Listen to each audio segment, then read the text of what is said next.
તો કે ભાઈ 2025નું બિલ છે અને 2025નું લાયસન્સ છે. લાયસન્સના અનુસંધાને હું સરકાર અને કલેક્ટર સાહેબને રજૂઆત કરું છું કે ભાઈ બીજા જિલ્લાઓની અંદર જો આની લાયસન્સની પ્રક્રિયા થતી હોય તો રાજકોટ ખાતે બી આની ભલામણ માટેની હું વાતચીત સીએમઓ દફતર અને કલેક્ટર સાહેબને જણાવીશ. એવી રીતની વાતચીત કરી. અમે રૂપાલા સાહેબને એમ કીધું કે ભાઈ સનાતન સંસ્કૃતિ સાથે આ જોડાયેલો અને લાખો લોકોને રોજગારી મળતો આ મેળો છે, તો એની અંદર જે બી રૂલ્સ નિયમો બનાવ્યા છે એમાંથી મોટાભાગના નિયમો અમે પારવા બંધાયેલ છીએ. તો બાકીના એક બે નિયમો જે છે કાગળના આધારિત જ નિયમો છે, એની વૈકલ્પિક વ્યવસ્થા જોવા માટેની અમારી વિનંતી હતી. અને અમારા રાઇડની જે હયાત સ્થિતિ હોય, હયાતની સ્થિતિ ઉપર જે બી ઇજનેરોનો અભિપ્રાય હોય, અભિપ્રાયના અનુસંધાને અમને પરવાનગી આપવામાં આવે એવી અમારી આ વિનંતી હતી.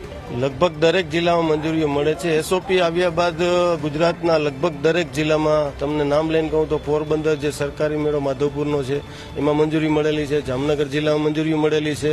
મોરબી જિલ્લા, ગીર સોમનાથ જિલ્લો, સુરત, બરોડા, અમદાવાદ દરેક જિલ્લામાં મંજૂરી મળે છે. ફક્ત એક રાજકોટમાં જ મંજૂરી આપતા નથી અને રાજકોટમાં જ આ પ્રશ્ન છે. એટલે જો મંજૂરી રાજકોટના કલેક્ટર સાહેબ કમિટીને સૂચન કરીને કંઈ રસ્તો લાવે તો મેળો થઈ શકે એમ છે. શું આશા છે તંત્ર પાસે?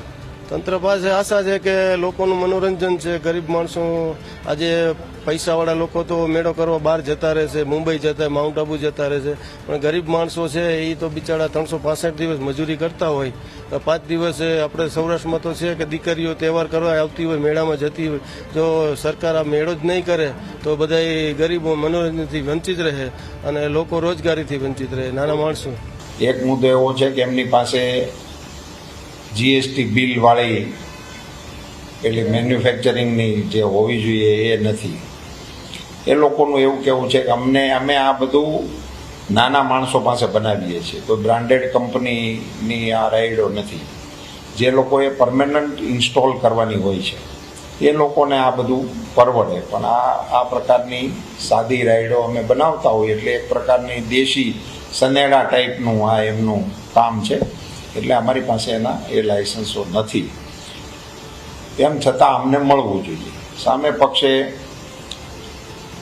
અધિકારીઓ એ કાગળ ઉપરની એસઓપી ઉપર અટકીને ઊભેલા છે. મેં એમને પણ વાત કરી છે. રાજ્ય સરકારને પણ આ વિષયથી હું અવગત કરવાનો છું. અને નાગરિકોની જાનમાલની સુરક્ષાની બાહેંધરી સાથે નાના માણસોની રોજગારી ઉકલે એવો વચ્ચેનો માર્ગ કાઢવા માટેનો પ્રયાસ હું અવશ્ય કરીશ અને રાજ્ય સરકારના ધ્યાન ઉપર પણ આ વાત